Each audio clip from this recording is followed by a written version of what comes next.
Gardening aesthetics के लिए मैं अनीता दिनेश आपका स्वागत करती हूँ। गार्डनिंग एस्थेटिक्स में आज बात करेंगे एग्लोनिमा के बारे में। एग्लोनिमा की जो प्लांट वैरायटी है ये फिलीपींस और मलेशिया जैसी कंट्रीज में पाई जाती है। इसका मतलब ये ट्रॉपिकल प्लांट्स हैं और ये रेन फॉरेस्ट वाली क्लाइमेट में, हॉट एंड ह्यूमिड क्लाइमेट में पाए जाते हैं।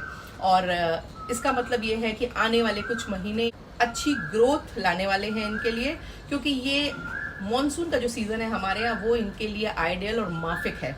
ऐसे में आप इनकी क्या केयर करें कि आपका जो प्लांट है अगर वो 1 या 2 स्टेम में ही सिमटा हुआ है तो वो थिक और बुशी हो जाए, क्योंकि ये जो पीरियड आएगा ये इनके लिए मैक्सिमम ग्रोथ लाएगा। और थिक और बुशी बनाने के साथ साथ आप अपने एग्लोनिमा में ज़्यादा ग्रोथ को इन्हेंस कैसे कर सकते हैं, बढ़ा कैसे सकते हैं, आज के वीडियो में सिर्फ इस पॉइंट पे बात करेंगे। इसके पहले मैं एग्लोनिमा पे एक वीडियो बना चुकी हूँ जिसमें मैं एग्लोनिमा के खराब होने के, उनके मरने के, स्लो ग्रोथ के कारणों को बता चुकी हूँ और क्या करें ऐसा जिससे उनसे निजात पाएं। इन सारी चीज़ों पर मैंने एक डिटेल वीडियो बनाया है।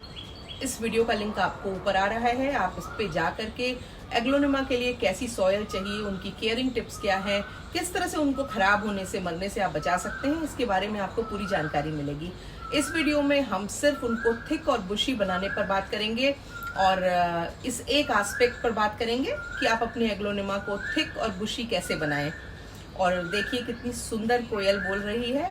पर बारिश के बाद शायद हम सब, हमारे प्लांट्स, हमारे आसपास के जीव जंतु सब उल्लास से भर जाते हैं। और इधर 2 दिनों से इतनी अच्छी बारिश हुई है कि चारों तरफ का जो माहौल है वो इतना साफ सुथरा और इतना ग्रीन हो गया है कि देख के दिल खुश हो जा रहा है। एग्लोनिमा मेरा फेवरेट प्लांट है। अगर आप एक बार इसको हैंडल करना सीख जाते हैं तो आपका प्लांट भी मेरे प्लांट्स की तरह इतना थिक और बुशी हो जाएगा और आप उसको इतना ज़्यादा मल्टीप्लाई कर पाएंगे कि जिसकी कोई सीमा ही नहीं होगी। और ये एक बहुत ही हैप्पी प्लांट होता है। अपने अगर ये प्लांट लगा है जहाँ, वहाँ पर आसपास का जो एरिया होता है उसको बड़ी हैप्पीनेस और पॉजिटिविटी से भर देता है। और ये प्लांट आपके पर्यावरण के लिए भी काफ़ी बेनिफिशियल है और ये इंडोर्स में जो पोल्यूटेंट्स होते हैं उनको कंट्रोल करता है, इसलिए इसके अपने हेल्थ बेनिफिट्स भी हैं। मैं कौन सा ऐसा तरीका इस्तेमाल करती हूँ जिससे मेरे ये प्लांट इतने थिक हैं, इतने बुशी हैं, तो चलिए आज मैं आपके साथ वही साझा करती हूँ। बस इस वीडियो को अच्छे से देखिए। और अगर आपका प्लांट भी 1 या 2 स्टेम में ही सिमटा हुआ है तो उसको बुशी बनाने के तरीके जानिए और अपने प्लांट को हेल्दी और हैप्पी बनाइए। तो चलिए देर नहीं करेंगे, जल्दी से वीडियो को शुरू करेंगे। एग्लोनिमा की मेरे पास तकरीबन 10 वैरायटीज़ हैं और ये जो आप वीडियो में देख रहे हैं अभी मेरा एग्लोनिमा, ये करीबन 4 साल, 4.5 साल पुराना एग्लोनिमा का प्लांट है। और इसकी जो लंबाई हो चुकी है वो 3.5 फीट से लगभग थोड़ी ज़्यादा ही हो सकती है, उससे कम होने के कोई चांसेस नहीं हैं। और इतना अच्छा ग्रो होने का और इतना घना थिक ग्रो होने का इसके पीछे जो कारण है वो ये है, बारिश के मौसम में मैं लाई थी और इसको मैंने रीपॉट करने, क्योंकि ये बहुत छोटे से पॉट में लगा हुआ था और मैंने इसको बड़े सिरेमिक के पॉट में लगाया और अपनी ईस्ट फेसिंग बैल्कनी में एक ऐसी जगह पे रख दिया जहाँ पर मैंने देखा कि इसकी जो ग्रोथ है वो बहुत ही सरप्राइजिंगली अच्छी हो रही है। इसका मतलब मुझे ये समझ में आ गया कि ये जो पर्टिकुलर प्लेस है, इस पे जो लाइट है, जो सारी चीज़ें इसको मिल रही हैं वो इसके लिए माफिक हैं। फिर उस पूरे एरिया में मैंने अलग अलग वैरायटी के डिफरेंट वैरायटी के एग्लोनिमाज ही लगा दिए और यकीन मानिए कि बहुत ज़्यादा कुछ नहीं करना पड़ा, पर उस प्लेसमेंट की वजह से मेरे एग्लोनिमा सारे इतने हेल्दी हुए, इतने अच्छे से ग्रो होते हैं। और चाहे गर्मियाँ हो, बरसात हो, सर्दी हो, मैं उस प्लेस से इनको कहीं भी मूव नहीं करती हूँ और ये उस प्लेस पर खूब बुशी, खूब घने और खूब लंबे होते हैं। मैं अपने एग्लोनिमास की केयर करने में सबसे पहला जो ध्यान रखती हूँ जिससे कि वो थिक और बुशी होते हैं, उसमें उनको एडिक्वेट लाइट प्रोवाइड करना। मैं अपने एग्लोनिमास को पार्शियल से लेकर के लो सनलाइट वाले एरिया में रखती हूँ, यानी कि जहाँ पर सूरज की रोशनी तो पूरे दिन रहती है, मगर धूप सुबेरे के कुछ 1 घंटे ही सिर्फ रहती है और वो भी छन करके आती है। और उस जगह पे इनफैक्ट ईस्ट फेसिंग एरिया में, और वो एरिया पूरा कवर्ड है, वहाँ पर जो इनको थोड़ी थोड़ी लाइट मिलती है वो इनके ग्रोथ के लिए बहुत अच्छी है और उसमें ये बहुत अच्छे से ग्रो हो रहे हैं और इनमें अलग अलग शूट्स भी निकलते हैं, रह रहे हैं। और इनको रखने के बाद ही मुझे ये समझ में आया कि नहीं, इनकी ग्रोथ के लिए सबसे इम्पॉर्टेंट चीज़ जो है वो एडिक्वेट लाइट इनको प्रोवाइड करना है। अगर आपने इनको एडिक्वेट लाइट प्रोवाइड कर दी तो आपके एग्लोनिमा की ग्रोथ अच्छी होगी। दूसरी जो सबसे इम्पॉर्टेंट चीज़ है वो है वाटरिंग। एग्लोनिमा एक ऐसे प्लांट हैं जिनको कि नॉर्मली रेगुलर वाटरिंग की ज़रूरत नहीं होती है, पर हमको ये ध्यान रखना होगा क्योंकि हमारे यहाँ जो गर्मियों में इतनी ज़्यादा गर्मी पड़ती है, पानी तुरंत इवेपरेट हो जाता है या प्लांट कंज्यूम कर लेता है। इसलिए हमको किताबी बातों की पे न जा कर के अपने यहाँ के हिसाब से उनमें वाटरिंग करनी चाहिए। और ख़ासकर हम लोग जो नॉर्थ इंडियन प्लेन्स में रहते हैं, दिल्ली एनसीआर में रहते हैं, उनको तो हमेशा ही अपने एग्लोनिमास को डेली एक बार पानी देना ही देना है। और उसके बाद अगर आपको ये लगता है कि गर्मी बहुत ज़्यादा है तो शाम के टाइम में इनको खूब बढ़िया मिस्टिंग करना बिल्कुल भी मत भूलिए। ये 2 चीज़ों को अगर आप करते रहेंगे तो आपके ये प्लांट हेल्दी भी बने रहेंगे, इनमें नई ग्रोथ होती रहेगी और ये थिक बने रहेंगे।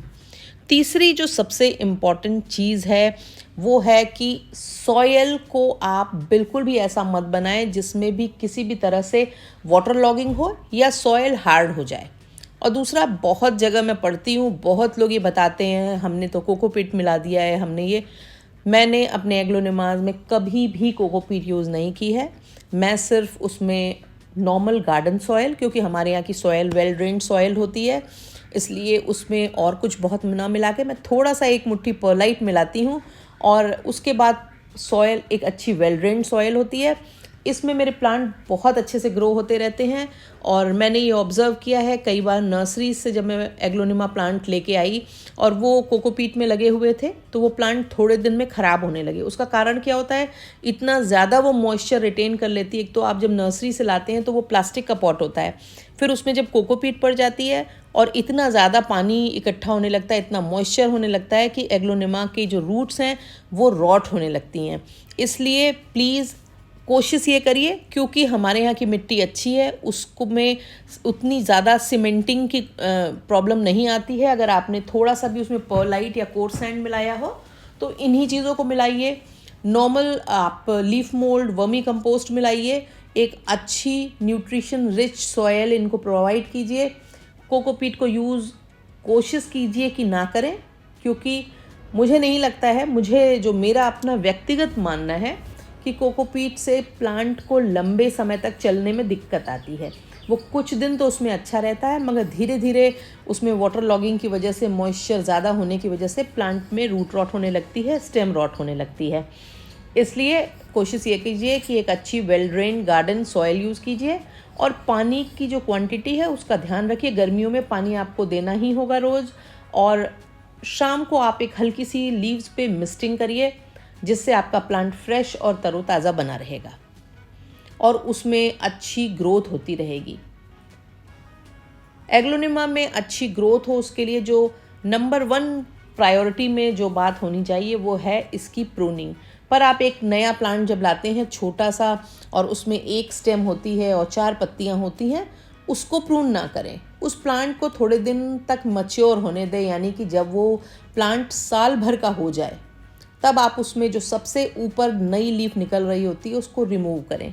इससे आपके प्लांट के साइड से नई ग्रोथ होगी और जब नई ग्रोथ होगी तो आपके नए प्लांट्स बनेंगे। फिर जैसे जैसे वो मैच्योर होते जाएं आप उनको भी इसी तरह से प्रून करते रहिए। और अगर आपका प्लांट काफ़ी अच्छा हो गया हो तो आप उसको अच्छी हार्ड प्रूनिंग भी दे सकते हैं और उससे नई कटिंग्स भी बना करके लगा सकते हैं। पर क्योंकि इतना एक्सपेंसिव होता है और हम इंतज़ार करते हैं कि ये कब बुशी हो, तो इसलिए हार्ड प्रूनिंग से तो बचें, मगर ऊपर वाली जो टॉप लीफ होती है उसको खुलने के पहले या खुलने के बाद रिमूव कर दें। आप देखेंगे कि नीचे से शूट्स निकलने लगेंगे, क्योंकि प्लांट को ग्रो तो करना ही होता है। जब आप उसकी वर्टिकल ग्रोथ को रोक देते हैं तो उसमें हॉरिजॉन्टल ग्रोथ होने लगती है, नीचे से ग्रोथ होने लगती है साइड से, और इससे आपका प्लांट थिक और बुशी होता है। और मैंने अपने तमाम एग्लोनिमा प्लांट इसी तरह से थिक और बुशी बनाए हैं।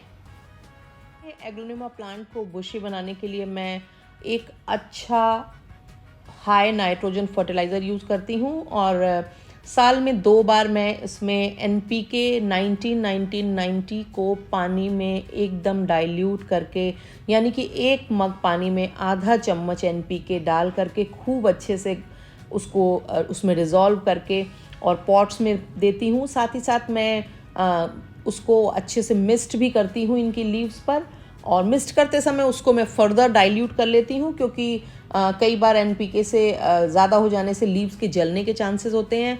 हमेशा केमिकल फर्टिलाइज़र के केस में ध्यान रखिए कि क्वांटिटी को इस चक्कर में ज़्यादा बिल्कुल मत दे दीजिएगा कि ज़्यादा देने से प्लांट ज़्यादा अच्छा हो जाएगा। ज़्यादा देने से प्लांट जल जाता है, ख़राब हो जाता है और उसकी पत्तियाँ पीली पड़ के डेड हो जाती हैं।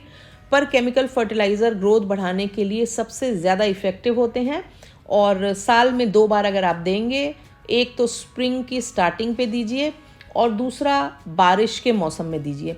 इन दोनों मौसम में अगर आपने थोड़ी क्वांटिटी में NPK दिया तो आपका जो प्लांट है उसमें नई ग्रोथ होगी, उसकी लीव्स हेल्दी होंगी, शाइनी होंगी और उनके कलर्स अच्छे से उभर के आएंगे।